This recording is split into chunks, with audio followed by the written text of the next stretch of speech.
Start करें तो सबसे पहले तो बेसिक चीजें स्टार्ट करनी, यानी कि वर्णमाला से परिचय प्राप्त करेंगे। वर्णमाला क्या है, किसी भी भाषा को पढ़ने की, व्याकरण की बात करें तो किसी भाषा के शुद्ध रूप को अगर आपको पढ़ना है, किसी भाषा को, नई भाषा आप सीखना चाहते हैं, तो आपको व्याकरण क्या है, एक रीढ़ है।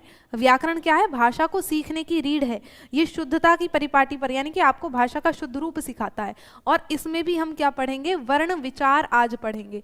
सबसे पहले वर्णमाला पढ़नी चाहिए, और वर्णमाला जो है नींव प्रदान करेगी आगे की चीजों को पढ़ने में। जैसे कि हम संधि पढ़ेंगे, काफी बच्चों को संधियों में बहुत डर लगता है, संधि क्या है, पता नहीं कैसे क्या शब्द क्या बन जाता है।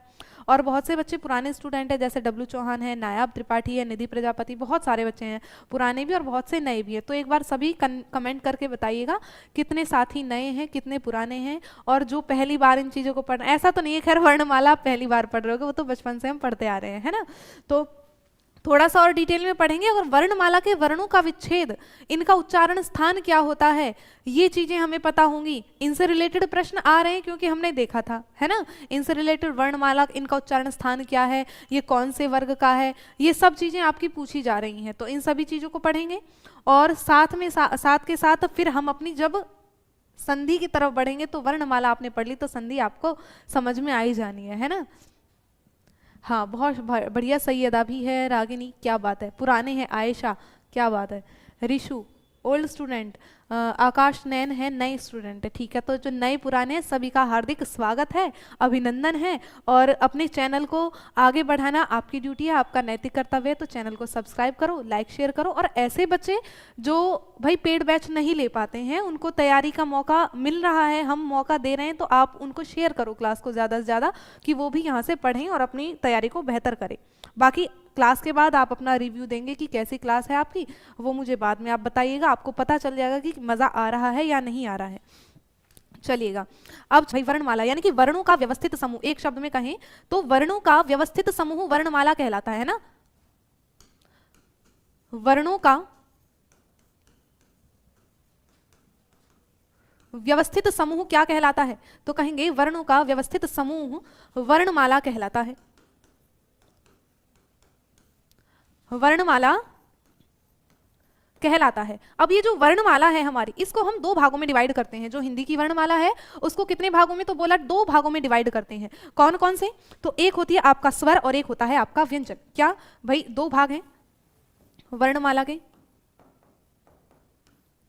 एक होता है आपका स्वर और एक होता है आपका व्यंजन। तो स्वर और व्यंजन को पूरे विश्लेषणात्मक तरीके से इनका पोस्टमार्टम करते हुए पढ़ेंगे हम आगे। स्वर किसको कहते हैं, व्यंजन किसको कहते हैं, स्वर कितने होते हैं, व्यंजन कितने होते हैं, सभी चीजों को पढ़ेंगे। तो आपने जवाब भी दे दिया, बहुत बढ़िया। नायाब की कितने होते हैं, भाई स्वर की संख्या अगर बात करें तो 11 होते हैं, और व्यंजन हमारे कुल कितने होते हैं, 33 होते हैं, है ना। व्यंजन की संख्या कुल कितनी होती है, 33 होती है। तो एक मोटा मोटा इसका विभाजन कर दिया वर्णमाला का। तो सबसे पहले पढ़ेंगे स्वर, स्वर कौन कौन से हैं, कितने होते हैं। तो चलो आगे बढ़ते हैं, आ जाते हैं।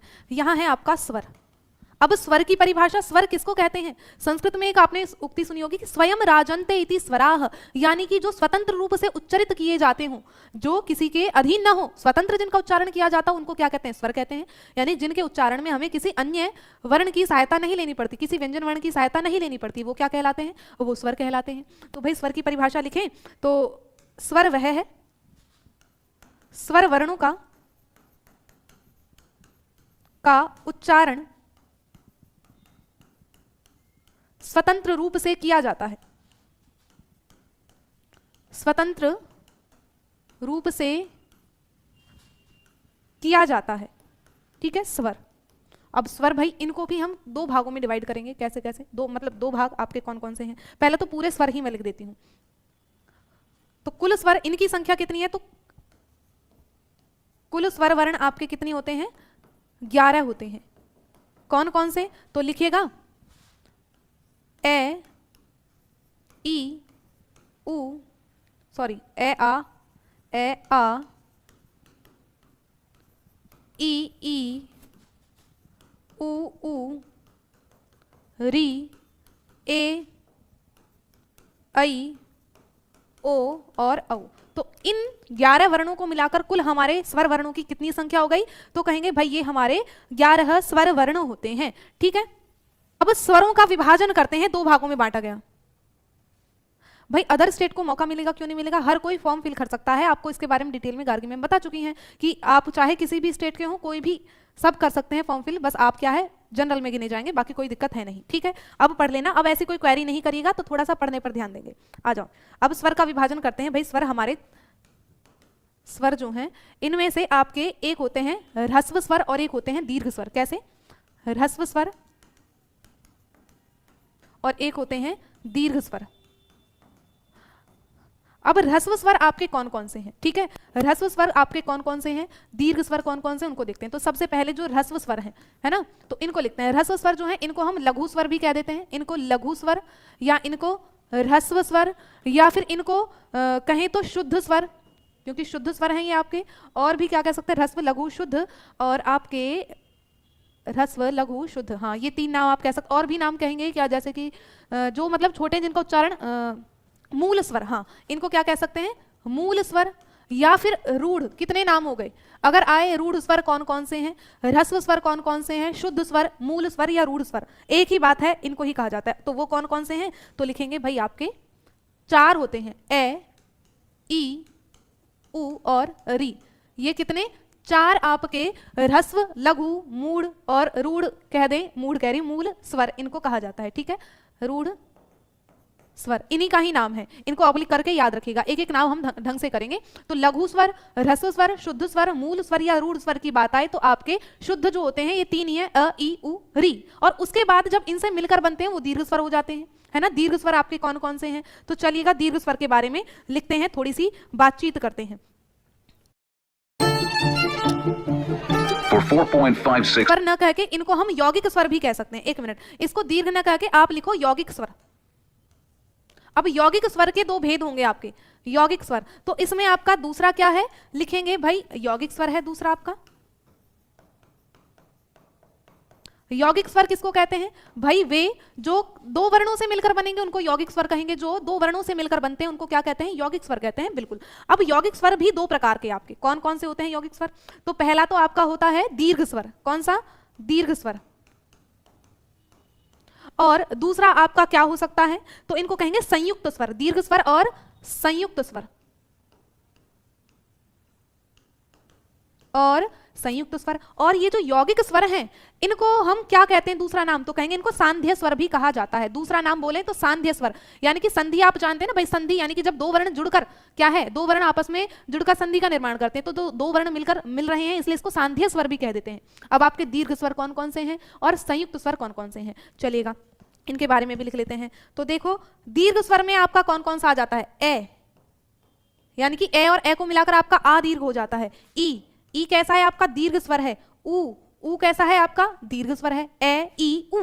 तो ये जो 3 वर्ण हैं आपके ये दीर्घ के अंतर्गत आ जाते हैं। ठीक है, आगे रील, री, ये हमारे संस्कृत में इनको पढ़ते हैं, जैसे री का भी दीर्घ हो जाता है तो वो संस्कृत में होता है। ठीक है, अब इनको हम और किस नाम से कह सकते हैं जो दीर्घ स्वर है? क्योंकि ये समान वर्णों से मिलकर बनते हैं। संधि आगे पढ़ेंगे ना हम आगे चल के, तो उसमें पढ़ेंगे आपकी दीर्घ संधि। दीर्घ संधि को हम सवर्ण संधि भी कहते हैं क्योंकि समान वर्ण है, तो इसलिए इसका नाम, दूसरा नाम क्या कह सकते हैं दीर्घ स्वर को? इनको हम सवर्ण स्वर भी कह सकते हैं। इनको क्या कह सकते हैं? सवर्ण स्वर भी कह सकते हैं। और क्या कह सकते हैं भाई? इनको सजातीय स्वर भी कह सकते हैं, है ना। इनको क्या कह सकते हैं? तो कहेंगे सजातीय स्वर भी इन्हीं को कहा जाता है। ठीक, इतनी बात क्लियर? जी बिल्कुल क्लियर। अब आ जाते हैं संयुक्त स्वर पर। तो संयुक्त स्वर किस किस से मिलकर बना है? तो लिखिएगा भाई, संयुक्त स्वर के अंतर्गत आपके कौन कौन से वर्ण आते हैं? तो ए, आई, ओ, औ, ये 4 आपके कैसे हैं? तो कहेंगे ये संयुक्त स्वर हैं, संयुक्त स्वर हैं। अब संयुक्त स्वर तो हैं, लेकिन ये संयुक्त कैसे? जब 2 वर्ण आपस में यानी कि अलग अलग जाति के स्वर मिलेंगे तो वो संयुक्त स्वर हो जाएंगे। जैसे ए का निर्माण देखें तो ए किस किस से मिलकर बनता है भाई? अ के, ए और ई को मिलाकर, ए के बाद ई आता है तो किसको? वो ए हो जाता है ना। ए को ई हो जाए तो वो ए हो जाता है। तो इसलिए इसको, यानी कि दोनों वर्ण समान नहीं है, इसलिए इनको असवर्ण स्वर भी कह देते हैं। और क्या नाम है इनका? तो बोलेंगे इनको असवर्ण स्वर भी कह देते हैं क्योंकि समान वर्ण नहीं है, असवर्ण स्वर भी कह देते हैं। और दूसरा विजातीय स्वर, ये तो सजातीय है, और दूसरा क्या? इसको विजातीय स्वर के नाम से भी जानते हैं। क्या कहेंगे? तो कहेंगे विजातीय स्वर के नाम से भी इनको जाना जाता है। बोलो इतनी बातें समझ में आई कि नहीं आई? बस सीधी सी बात है। जो हमने स्वर पढ़ा, भाई स्वर के बारे में आपके 11 प्रकार के स्वर होते हैं। जो स्वर वर्ण है वो 11 ही माने जाते हैं, ए आ ई ई उ री ए ऐ ओ औ, ठीक है। लेकिन इनके भी फिर हमने विभाजन करा, तो यहाँ स्वरों का वर्गीकरण लिख सकते हैं कि स्वर का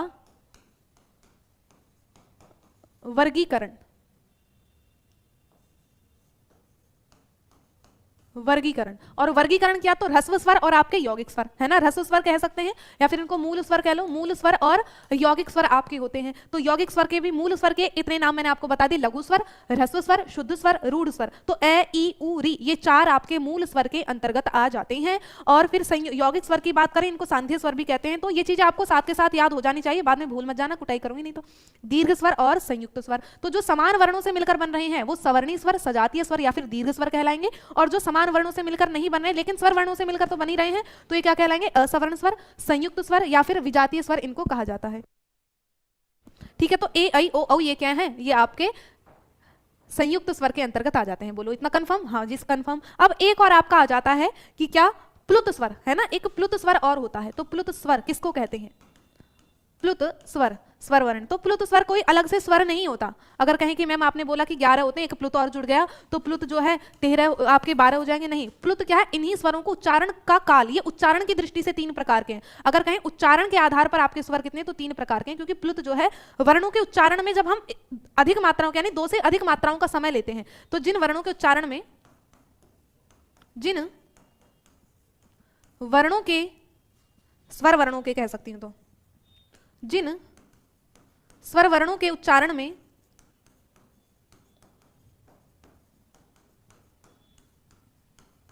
दो मात्रा से अधिक का समय लगता है,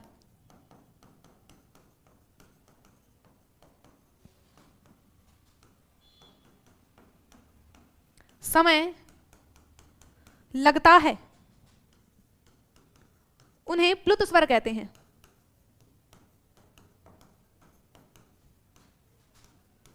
उन्हें क्या कहते हैं? तो कहेंगे प्लुत स्वर कहते हैं। और प्लुत स्वर को दिखाने के लिए, दर्शाने के लिए हम किसका प्रयोग करते हैं? ये प्लुत चिन्ह है। प्लुत चिन्ह आपका कौन सा है? तो देखिएगा, प्लुत चिन्ह आपका, प्लुत चिन्ह ये 3 इकाई, इस तरह की जो 3 की संख्या बनाती है आपका प्लुत चिन्ह होता है।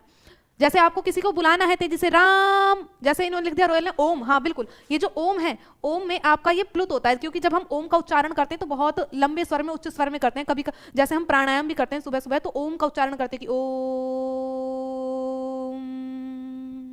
है ना। तो कैसे इसको लंबा खींच लिया, तो इस तरह से जब स्वर को हम लंबा खींच के बोलते हैं तो वो आपका प्लुत के अंतर्गत आ जाता है। केवल इतनी बात है। तो ये कोई अलग से स्वर को गिनेंगे नहीं, ये बस उच्चारण के आधार पर इसका भेद बताया है कि प्लुत स्वर जो उच्चारण में हमारा अधिक समय ले लिया जाता है वो आपका प्लुत स्वर हो जाता है, ठीक है। तो बताओ स्वर में कोई दिक्कत परेशानी? इसमें या पीछे ही लिखवा देती हूँ? चलो यहां पर लिख लेते हैं।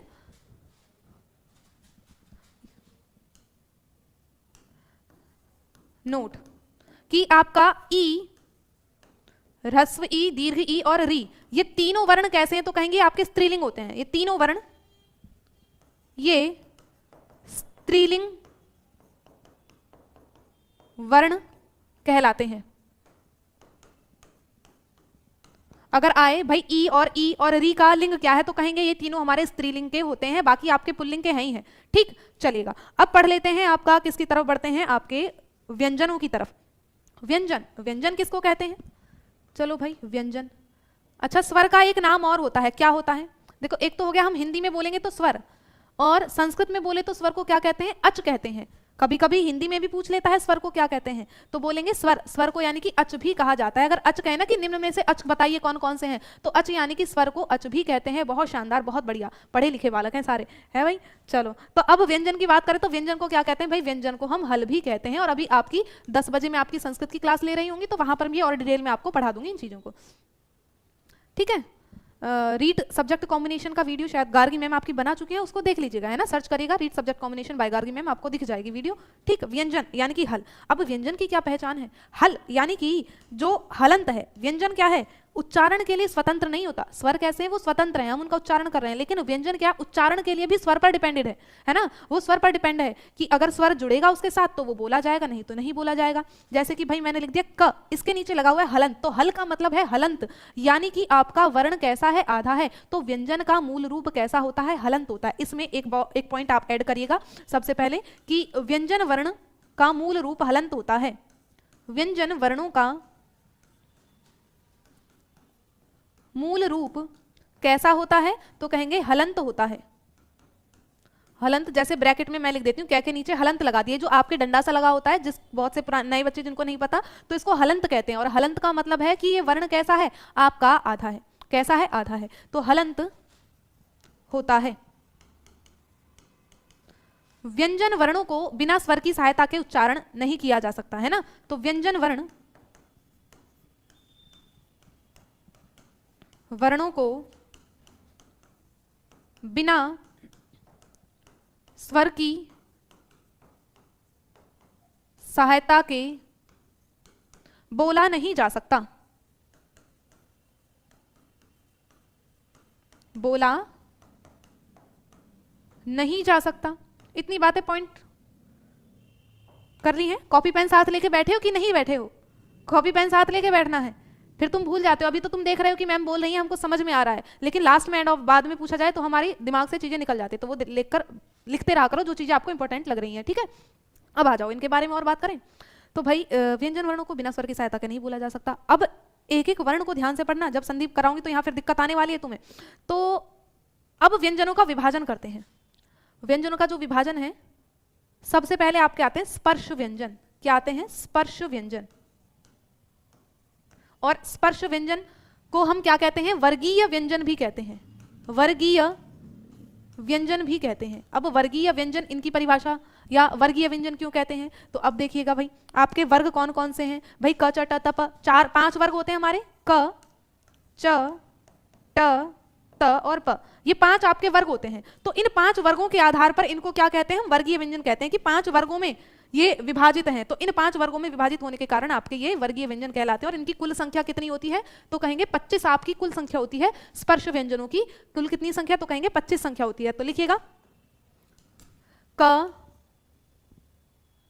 ख ग घ और अंग है ना, च छ ज झ और य, ट ठ ड ढ और ण, त थ द ध और न। बहुत से तो भूल गए होगे, याद है तुम्हें, प फ ब भ म। एक समय ऐसा होता है कि जब बचपन में हम होते हैं ना विद्यालय में, जब तो रट जाती हैं चीजें मैडम जी के या सर जी के डंडे के आगे, फिर बाद में जैसे जैसे बड़े होते चले जाते हैं ना, तो हम भूल जाते हैं वर्णमाला। भाई एपन आर आप हम होते तो हैं, लेकिन उनका क्रम हम भूल जाते हैं। भूल जाते हो कई बार या नहीं भूलते, पर जैसे कि आप बहुत लंबे समय से तैयारी में लगे हुए हो, तो मुझे उम्मीद है आपको याद होंगे, भूले नहीं होंगे, है ना। और भूल भी गए हुए तो याद कर लेना इनको, इनका उच्चारण स्थान भी हम पढ़ेंगे अभी। तो देखिए वर्गीय व्यंजन कितने होते हैं, कुल आपके 25 होते हैं। तो क से लेकर म तक, क से लेकर म तक, ऐसा भी आ जाता है कई बार प्रश्न कि क से म तक कुल कितने वर्ण होते हैं, तो कहेंगे 25 होते हैं। क से लेकर म तक जो वर्ण उनको स्पर्श व्यंजन कहा जाता है, उनको वर्गीय व्यंजन कहा जाता है ना। स्पर्श व्यंजन क्यों कहा जाता है, क्योंकि इनका उच्चारण करते समय हमारी जिह्वा मुख में अलग अलग कई स्थानों पर स्पर्श करती है, इसलिए इनको क्या है, स्पर्श व्यंजन कहा जाता है। मैम सही करो, थ नहीं आएगा, थ कहाँ लिखा है मैंने, अच्छा त थ द ध, एक मिनट सॉरी, ध लिखना था ये, है ना, त थ द ध न, है ना। अब सही हो गया है, ठीक है भाई सही हो गया है, ओके। अब आ जाते हैं, अब ये जो आपके अंतिम 5 वर्ण हैं, ये जो अंतिम 5 वर्ण हैं, इनको और क्या कहते हैं, तो इनको कहेंगे ये आपके नासिक्य व्यंजन कहलाते हैं। ये क्या कहलाते हैं, नासिक्य। इनका उच्चारण करते हुए क्या है, हम नासिका का प्रयोग करते हैं, तो इनको नासिक्य भी कहते हैं या अनुनासिक भी कह देंगे, ठीक है। चलिएगा, और क्या भाई आपको मैं इसमें बता दूं कि क से लेकर म तक आपके ये हो ही गए हैं। एक और चीज अब आप नोट करिएगा कि आपका ये जो च छ जय झ, च छ जय झ, ये जो 4 वर्ण हैं, इनको क्या कहते हैं, बताओ जल्दी, इनको क्या कहते हैं, तो इनको कहेंगे स्पर्श संघर्षी। इनको किस नाम से और जाना जाता है, तो कहेंगे इनको स्पर्श संघर्षी के नाम से भी जाना जाता है। स्पर्श संघर्षी कौन कौन से वर्ण हैं, तो कहेंगे भाई आपके च छ ज झ, ये 4 आपके स्पर्श संघर्षी वर्ण के नाम से जाने जाते हैं, ठीक है। समझ में आ गया? तो हिंदी वर्णमाला में कुल कितने वर्ग होते हैं? तो 5 वर्ग आपके होते हैं। हिंदी वर्णमाला में कुल कितने वर्ग आपके? हिंदी वर्णमाला में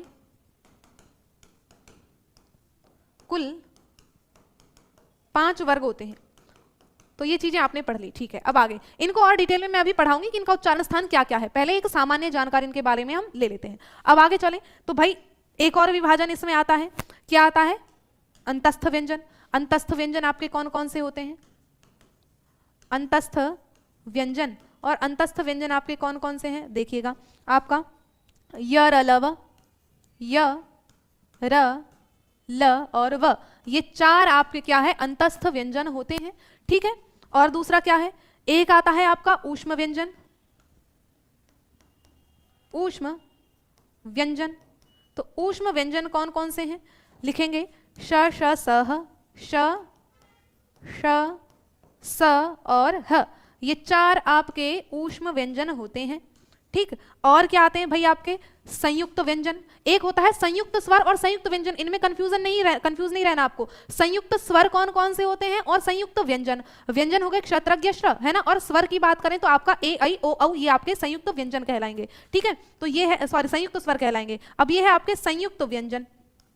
तो व्यंजन और स्वर में आपको ध्यान देना है। और आपके संयुक्त व्यंजन कौन कौन से हैं? तो कहेंगे क्ष, त्र, ज्ञ और श्र, है ना। तो ये 4 आपके संयुक्त व्यंजन होते हैं। अगर इनकी बात करें कि भाई इनको संयुक्त क्यों कहा जाता है, कई बार क्या है आपके संयुक्त व्यंजन का भी पोस्टमार्टम पूछ लेते हैं कि भाई ये क्ष किस किस वर्ण से मिलकर बना है, ये भी तो पूछ लेता है कि क्ष किस किस वर्ण से मिलकर बना है, त्र किस किस वर्ण से मिलकर बना है। तो देखिएगा इनका भी अलग अलग कर देते हैं काम तमाम। क्ष, अगर क्ष की बात करें तो ये किस किस से मिलकर बना है? तो कहेंगे क और श। श कौन सा? ये जो मूर्धन्य, ये आपका पेट चिरा जो श होता है, इससे मिलकर आपका क्ष बना होता है, ठीक है।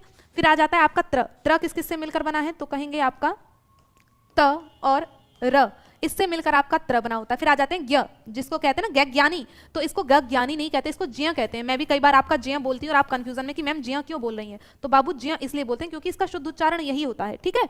तो जय और य, अगर ज्ञ बोलेंगे भाई हम कहते हैं ज्ञानी, तो ज्ञानी का मतलब ग और य इनसे मिलकर बना है ना। जो बोल रहे हैं वही लिखा जाता है, हम बोल तो गलत रहे हैं लेकिन लिख हम शुद्ध रहे हैं, तो हमें अपना उच्चारण भी सुधारना होगा। अगर उच्चारण सही है तो हम शुद्ध लिखेंगे ही लिखेंगे। तो ज्ञानी जो है इसमें आधा जय और य मिलकर बना होता है, इसलिए इसका उच्चारण क्या होता है? ज्ञानी। क्या होता है? ज्ञानी। और एक और शब्द आपका जुड़ जाता है, क्या? श्र, कि भाई श्र किस किस से मिलकर बना है? तो कहेंगे आपका ये श और ये आपका र, इन 2 वर्णों से मिलकर आपका ये श्र बना होता है। अब इनका एक और विभाजन आपको याद रखना है। एक तो ये विभाजन हो गया, और अथवा में आपका क्या विभाजन आ सकता है कि भाई क, श और अ। बताया ना मैंने कि जो व्यंजन है वो बिना स्वर वर्णों की सहायता के बोले नहीं जा सकते। अब यहाँ श हमने पूरा लिख दिया और यहाँ आधा करके बाद में ए जोड़ दिया, बात एक ही है ना। पीडीएफ मिलेगा, बिल्कुल मिलेगा, दिक्कत नहीं लेनी, है ना। अब आ जाते हैं त और र, सेम इसको भी चेंज कर लो। तो त, अब र के नीचे भी हलंत लगा लो, और ए। कई बार कंफ्यूजन हो जाती है, हमको प्रश्न ऐसे आ जाता है कि कौन सा सही रहेगा, तो दोनों ही ऑप्शन आपके इस तरह से सही है। फिर आ जाता है जय और य, तो ये क्या है? ज य, इसके नीचे हलंत लगा दिया और ए, तो बन गया ज्य। और दूसरा क्या है आपका लास्ट कि श, र और ए। इस तरह से आपका ये दोनों ही विभाजन संयुक्त व्यंजन वर्णों के हो जाते हैं। हाँ भाई, ये हिंदी देखो आपकी कहीं भी आती, चाहे बीपीएससी में आए, ये आपकी रीट लेवल 1 लेवल 2 और आपका जो ग्रेड 1 ग्रेड 2 की तैयारी कर रहे हो, जहाँ भी आपका हिंदी आती है, आपकी डीएसएसबी में आती हो हिंदी, आपकी यूपी पुलिस में भी हिंदी आती है, आपकी यूपी टेट में भी आती है, आपकी सीटेट में भी आती है। खैर सीटेट में तो इतना डिटेल में पूछा ही नहीं जाता है, सीटेट को छोड़ो, है ना। तो आपकी यूपी टेट में भी सेम यही पैटर्न रहता है, आपकी पूरी व्याकरण पूछी जाती है ज़्यादा से ज़्यादा। और आपकी यूपी टेट में भी, आपकी सी टेट में भी, केवीएस में भी, एनवीएस में भी, जहाँ भी जाओ हर जगह ये आपकी काम आने वाली। तो एक बार आप नोट्स बना लोगे तो ये आपके आगे तक काम देंगे ही देंगे। चलेगा, आगे बढ़े हम। हाँ जी, ये समझ लिए। तो अंतस्थ व्यंजन एक आपके अंतस्थ व्यंजन है, एक ऊष्म व्यंजन होते हैं और एक संयुक्त व्यंजन होते हैं। तो अंतस्थ व्यंजन जिनका उच्चारण करते हुए हमें यानी कि अंतस्थ अंदर से थोड़ा सा बोलते हैं, य र ल व। ऊष्म जिनको उच्चारण करते हुए मुख से गर्म सी भाप निकलती है, ऊष्म, उनको ऊष्म कहेंगे। चलेगा। और क्या इसमें चीज हमारी रह गई? हाँ, एक और चीज रह गई कि भाई अयोग वहा भी तो होता है मैम। पहले जैसे हम पढ़ते थे अंग पे अंगूर अणे खाली, इनको भी हम स्वर में पढ़ते थे, है ना। इनको भी किस में पढ़ते थे? स्वर में पढ़ते थे। लेकिन नहीं, ये स्वर नहीं है, ये किसके अंतर्गत आ जाते हैं? अयोग वहा वर्ण के अंतर्गत आते हैं। और अयोग वहा क्यों कहते हैं? तो अयोग वहा इसलिए कहा जाता है कि जिनका न तो स्वर के साथ योग होता है न व्यंजन के साथ योग होता है। तो उसको क्या कहते हैं, अयोगवाह, जो न तो स्वर के साथ योग कर पाए और न व्यंजन के साथ तालमेल बिठा पा रहा है, बिना पेंदी का लोटा है, इधर भी लुढ़क रहा है उधर भी, तो वो आपके अयोगवाह हो जाते हैं। और अयोगवाह वर्ण कितने होते हैं, तो बोलेंगे भाई आपके 2 वर्ण होते हैं। कौन कौन से, अंग और अह। कौन कौन सा, अंग और अह, ये आपके अयोगवाह के अंतर्गत आ जाते हैं और 2 आपके अयोगवाह हो जाते हैं। फिर आगे बढ़ते हैं। अयोगवाह, और एक और चीज रह गई भाई आपकी, द्विगुणित व्यंजन। एक आते हैं द्विगुणित व्यंजन, किसको कहते हैं, तो लिखिएगा द्विगुणित व्यंजन, द्विगुणित या फिर उत्क्षिप्त भी कह देते हैं इनको। क्या कहते हैं, इनके बहुत से नाम है, उत्क्षिप्त कह दो, द्विगुणित कह दो, है ना, उत्क्षिप्त व्यंजन। और उत्क्षिप्त व्यंजन आपके कितने होते हैं, तो बोलेंगे वो भी आपके 2 ही होते हैं, 2 ही आपके उत्क्षिप्त व्यंजन होते हैं। और वो कौन कौन से हैं, तो बोलेंगे भाई ड, ड के नीचे क्या है, आपको ये बिंदी लगानी है, ड के नीचे ये बिंदी लगानी है, तभी ये द्विगुणित होगा। ड और आपका ढ, तो ढ ढक्कन जो है उसके नीचे भी आप बिंदी लगा दोगे तो ये आपका क्या हो जाता है, द्विगुणित व्यंजन के अंतर्गत इसका हम भेद कर देते हैं। ठीक भाई, चलेगा, बहुत शानदार। तो यहाँ आपके जो वर्णमाला है, वर्णमाला का तो परिचय, सामान्य सामान्य परिचय यहाँ हो जाता है समाप्त। एक बार मैं फिर से रिवीजन करा दूं आपको कि भाई अगर कुल मिला के बात करें कि कुल वर्णमाला में आपके कितने वर्ण हैं हिंदी वर्णमाला में, तो बोलिएगा कितने, भाई हमारे 52 वर्ण हैं। हिंदी वर्णमाला में कुल कितने वर्ण हैं, तो नोट करके लिखो, हिंदी वर्णमाला में कुल वर्णों की संख्या 52 है, स्वर और व्यंजन दोनों को जोड़कर। तो हिंदी वर्णमाला में कुल वर्ण कितने हैं, तो कहेंगे 52। 52 आपके कुल वर्ण हो जाते हैं हिंदी वर्णमाला में। ठीक, बहुत शानदार। हाँ, तो 11 आपके क्या होते हैं, स्वर होते हैं, 33 व्यंजन होते हैं, 4 आपके अयोग, सॉरी 4 आपके ऊष्म व्यंजन इधर बता दिए, ऊष्म व्यंजन, 4 अंतस्थ संयुक्त व्यंजन, और आपके इधर अयोगवाह, द्विगुणित, उत्क्षिप्त, ये सभी चीजें आपने पढ़ ली हैं। ठीक है, चलेगा। और क्या है इसमें, स्वर भी पढ़ लिया है। अब आपके इसमें से प्रश्न कैसे बनेंगे, इसमें प्रश्न ऐसे बनता है जैसे कि कोई शब्द आपका पूछ लिया कि यही लिख देते हैं, चलो उज्ज्वल, अब इसका वर्ण विच्छेद करके बताओ, इसका सही सही वर्ण विच्छेद कैसे होगा, इसका सही सही वर्ण विच्छेद कैसे होगा। तो अब आप कैसे करेंगे, तो देखो हम करेंगे उ ज है, ये भी क्या है, आधा ज है, ये क्या है, व है, और व में क्या है, व को आधा कर देंगे, उसके बाद ल और ए, इस तरह से ही तो हम इसका वर्ण विग्रह करेंगे। तो एक एक वर्ण का विग्रह कई बार आपका पूछ लिया जाता है कि प्रस्तुत वर्ण का विग्रह करके बताइए। ठीक है, जैसे मैं आपको एक अच्छा सा चलो द्विगुण, ये द्विगुण शब्द मैंने आपको दिया और द्विगुण का विग्रह बताइए, इसका विग्रह क्या होगा, वर्ण विग्रह करना है। तो क्या करेंगे भाई, द, आधा द है, द के बाद क्या है, व है, और व के बाद क्या है, हमने ई जोड़ा है, द्वि। इस तरह से द्वि बनाने में ये 3 वर्ण जुड़े हैं आपके कि द्वि। उसके बाद गुण, तो ग आपका क्या होगा, हलंत हो जाएगा और ऊ की मात्रा, फिर उसके बाद ण क्या हो जाएगा, हलंत हो जाएगा, और उसके बाद क्या मात्रा है, ण में ए होता है। तो इस तरह से आपको वर्णों का विभाजन करना भी पूछा जाता है। ठीक, इस तरह से वर्णों का विभाजन आपका पूछा जा रहा है। ठीक है, चलेगा। हाँ, बट मैम यूपी पुलिस में तेरे माने, अब देखो क्या ही कह सकते हैं। वैसे आपके 11 ही शुद्ध स्वर की बात करें तो आपके जो मूल स्वर हैं 11 ही माने जाते हैं। अब यूपी पुलिस वाले पता ना कैसे 13 मान रहे हैं, कोई बात नहीं। भी बताया था भाई, लिपि हमारी कौन सी है, देवनागरी लिपि है ना। तो हमारी लिपि कौन सी है, कहेंगे देवनागरी लिपि है। और ये देवनागरी लिपि कैसे लिखी जाती है, तो कहेंगे बाएं से दाएं लिखी जाती है। और देवनागरी लिपि का उद्भव कहां से माना जाता है, तो कहेंगे देवनागरी लिपि का उद्भव ब्राह्मी लिपि से माना जाता है। तो सबसे प्राचीन लिपि थी आपकी ब्राह्मी लिपि, और ब्राह्मी लिपि से ही आपकी देवनागरी लिपि का विकास हुआ है। ये पॉइंट नोट करके रखिएगा। तो कहेंगे लिपि देवनागरी है, और देवनागरी लिपि का, देवनागरी लिपि का उद्भव प्राचीन ब्राह्मी लिपि से माना जाता है।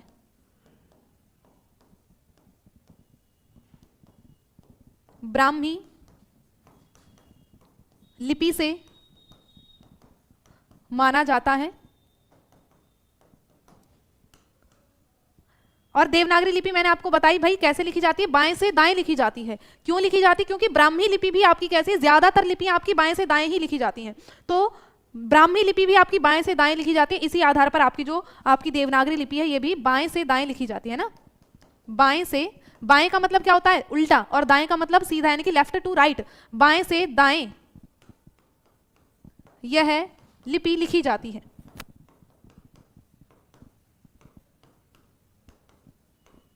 यह लिपि क्या है, लिखी जाती है। ठीक है, चलिएगा, अब एक बार इनके उच्चारण स्थानों को पढ़ लेते हैं। उच्चारण स्थान क्या क्या है, ये बात तो मैंने आपको बता दी। अब इनका उच्चारण स्थान भी हमें पढ़ना है। चलो उच्चारण स्थान की तरफ बढ़ते हैं, नया पेज लेते हैं, क्योंकि अभी तो मैं आपको हिंदी संस्कृत में भी उच्चारण स्थान पढ़ाऊंगी और उसमें साथ साथ आपको क्या पढ़ाऊंगी, मैं उनके सूत्र भी पढ़ाऊंगी। और संस्कृत के सूत्र आपको याद हो जाएंगे तो हिंदी के तो तुम्हें याद हो ही जाने। उच्चारण स्थान की बात करें तो जैसे कि भाई आपका वर्गीय वर्ण हम लिख देते हैं पहले,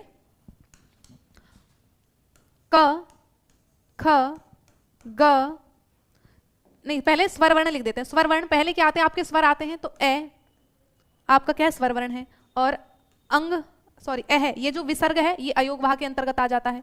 और उसके बाद कै खे गे घे और क्या कै खे गे घे और है, ये जो वर्ण है ये किसके अंतर्गत आएंगे, तो इनका उच्चारण स्थान कहां से बोला जाता है, बोलेंगे कंठ है। इनका उच्चारण स्थान कंठ से बोला जाता है, तो इनको हम कंठ्य कहेंगे। इनका उच्चारण स्थान कंठ से किया जाता है। तो सबसे पहले आपके मैंने लिखे हैं स्वर, स्वरों का उच्चारण स्थान क्या है। उसके बाद आपका कै वर्ग, पूरा कै वर्ग, उसका जो अंतिम वर्ण है मैंने आपको बताया भाई वो अनुस्वार होता है। जो अंतिम 5 वर्ण होते हैं, हर वर्ग का अंतिम 5वां वर्ण आपका अनुस्वार नासिक के अंतर्गत आ जाता है, ठीक है। तो कै खे गे घे और अंग का उच्चारण स्थान आपका किसके अंतर्गत चला जाएगा, अनुस्वार नासिका के अंतर्गत उसका चला जाता है। अब देखो, अब दूसरा आपका क्या है, ये तो पहला हो गया। उसके बाद दूसरे की बात करें, अब दूसरा वर्ग आपका क्या आता है, क च यानी कि च वर्ग। और च वर्ग के साथ साथ स्वर वर्ण कौन कौन से आते हैं, ई ई और ई के बाद ई और च छ ज झ और क्या, फिर बचते हैं आपके अंतस्थ और ऊष्म, य और श, इचु यश। तो आपका इनका उच्चारण स्थान क्या होगा, तो कहेंगे भाई आपका तालु। कहां से होता है, तो कहेंगे तालु से इनका उच्चारण स्थान किया जाता है। इनका उच्चारण किया जाता है तालु से। ई एक स्वर है और स्वर के साथ साथ में आपके पूरा च वर्ग और क्या है, श वर्ण आपका हो जाता है। चलेगा, अब और देखिएगा, अब दूसरे नंबर पर कौन सा होता है आपका, तीसरे नंबर पर सॉरी, तो आपका कुचु टू तू है ना, त वर्ग आपका आ गया। त के साथ साथ आपका त कोई स्वर वर्ण नहीं है जिसका दंत से उच्चारण स्थान होता हो, तो त थ द ध और ल और से, ल और स, इन वर्णों का उच्चारण स्थान कहां से होता है, तो कहेंगे दंत से। किससे, दंत से। दांत, इनके उच्चारण करते हुए हमें दांत की सहायता लेनी पड़ती है, इसलिए इनका उच्चारण स्थान क्या है, तो कह देंगे आपका दांत होता है। उसके बाद अब चौथे पर चलते हैं। चौथी स्लाइड भाई आपकी क्या है, देखो कुचु टू तू पू यानी कि प वर्ग आपका आ जाता है। तो प प फ ब भ है ना, और म मैं भी आपका आता है, लेकिन वो किसमें, उसमें चला जाएगा उच्चारण में, नासिका में। तो प फ ब भ म उपु पद्मानिया नाम ओष्ठौ। हाँ, तो आपका ये क्या है, इनका उच्चारण स्थान ओष्ठ हो जाएगा, ठीक।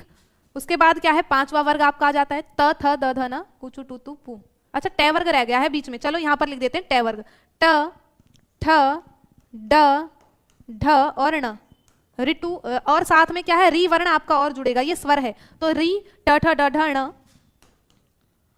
ट ठ ड ढ ण और ऋतु र और श, ये जो श वर्ण है इनका उच्चारण किससे होता है, तो कहेंगे मूर्धा से इनका उच्चारण किया जाता है, ठीक है। इनका उच्चारण स्थान किससे किया जाता है, हाँ ट वर्ग मैंने लिख दिया, वो छूट गया था। तो ट ठ ड ढ और री र श, इन वर्णों का उच्चारण स्थान कहां से होता है, तो कहेंगे मूर्धा से इनका उच्चारण स्थान होता है, ठीक। चलेगा, बहुत शानदार। तो अब आप समझे, तो पहले तो पूरे वर्ग याद कर लो। आपका पहला वर्ग है क वर्ग, तो वो कंठ से, च तालु से, त दंत से, ट आपका मूर्धा से, प आपका ओष्ठ से। भाई हम बोलकर देखोगे, आप बोलकर देखोगे तो समझ में आ रहा है ना, क यानी कि गले से हम जोर दे रहे हैं थोड़ा, क ख ग घ, बोलकर खुद से व्यवहार एक तरह से ना, लर्निंग बाय डूइंग करके सीखोगे तो चीजें समझ में आएंगी। उच्चारण करके देखो, अ अह ह क ख ग घ, यानी कि गले से ही आवाज निकल रही है, कहीं भी हमारी जिह्वा स्पर्श नहीं कर रही, ठीक है। अब दूसरे पर आ जाते हैं, च छ ज, तालु किसको कहते हैं, च का उच्चारण करते हो आपकी जीभ ऊपर थोड़ी सी स्पर्श कर रही है कि नहीं कर रही, च बोल के देखो, श बोल के देखो, तो जीभ य बोले हल्की सी ऊपर टच कर रही है, तो वो जो ऊपर का स्थान है ना खाली सा, उसको तालु कहते हैं, ठीक है। उसको क्या कहते हैं, तालु कहते हैं। तो बोलेंगे ई, जीभ क्या है, ई बोलते हुए भी बीच में से मुड़ रही है और मुड़ के हल्का सा तालु को स्पर्श कर रही है, तो ई च छ ज झ य श, है ना। तो ये क्या है, इनका उच्चारण स्थान तालु होता है। उसके बाद क्या है, आपका दंत की तरफ आ जाते हैं, यानी कि जब जीभ आपकी दांतों को स्पर्श करेगी तो वो आपके दंते हो जाते हैं। तो त थ द ध स ल, ये क्या है, आपकी जीभ दांतों को स्पर्श करिए, इसलिए इनका उच्चारण स्थान क्या होता है, दंत हो जाता है, ठीक। अब फिर देखते हैं ओष्ठ। तो ये देखो जो भी है वर्ण को बोलकर देख लो, उच्चारण स्थान अपने आप पता चल जाएगा। भाई आप बोले प, फ, ब, भ, म, यानी कि आपके दोनों होठ परस्पर स्पर्श कर रहे हैं। आप बिना होठों को स्पर्श करे बोल के देखो, प बोल पाओगे? अ करते रह जाओगे, नहीं बोल पाओगे ना। तो प होठ मिलाने ही पड़ेंगे, ब, भ, म होठ मिलाने ही पड़ेंगे, तो इसलिए इनको क्या कहते हैं? ओष्ठ। इनका उच्चारण स्थान किससे होता है? होठ से होता है। ठीक,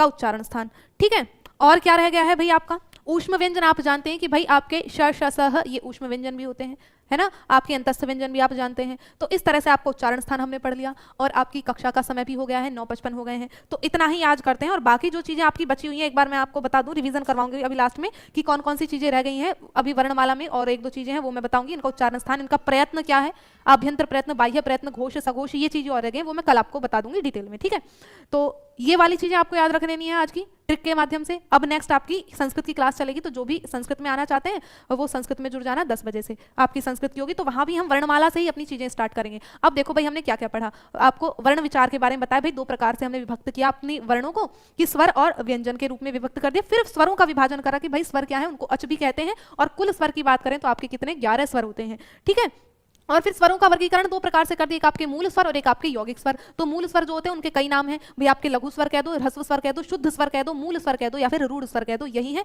और ये 4 होते हैं। प्रश्न पूछ लेते हैं कि आपके जो लघु स्वर हैं वो कुल कितने, तो कहेंगे 4 आपके लघु स्वर होते हैं। और यौगिक स्वर या फिर संयुक्त स्वर वो 2 प्रकार के, एक दीर्घ स्वर और एक संयुक्त स्वर। तो यौगिक जो दीर्घ स्वर है वो 3 है, आ, ई, उ, और जो संयुक्त स्वर है वो 4 हैं। कितने हैं? 4 हैं। तो आपके ए, ऐ, ओ, औ, इनके आगे लिख देती हूँ। दीर्घ स्वर कितने हैं आपके, तो बोलेंगे आपके 3 हैं, और संयुक्त स्वर आपके कितने हैं, तो बोलेंगे आपके 4 संयुक्त स्वर के अंतर्गत आ जाते हैं। ठीक, अब उसके बाद भाई हमने प्लुत स्वर के बारे में बताया। भाई ये क्या उच्चारण के आधार पर है, जब आप ज्यादा समय लोगे उच्चारण करने में तो वो प्लुत के अंतर्गत आ जाएगा। स्त्रीलिंग वर्ण कौन कौन से, तो कहेंगे ई और री, ये स्त्रीलिंग वर्ण कहलाते हैं।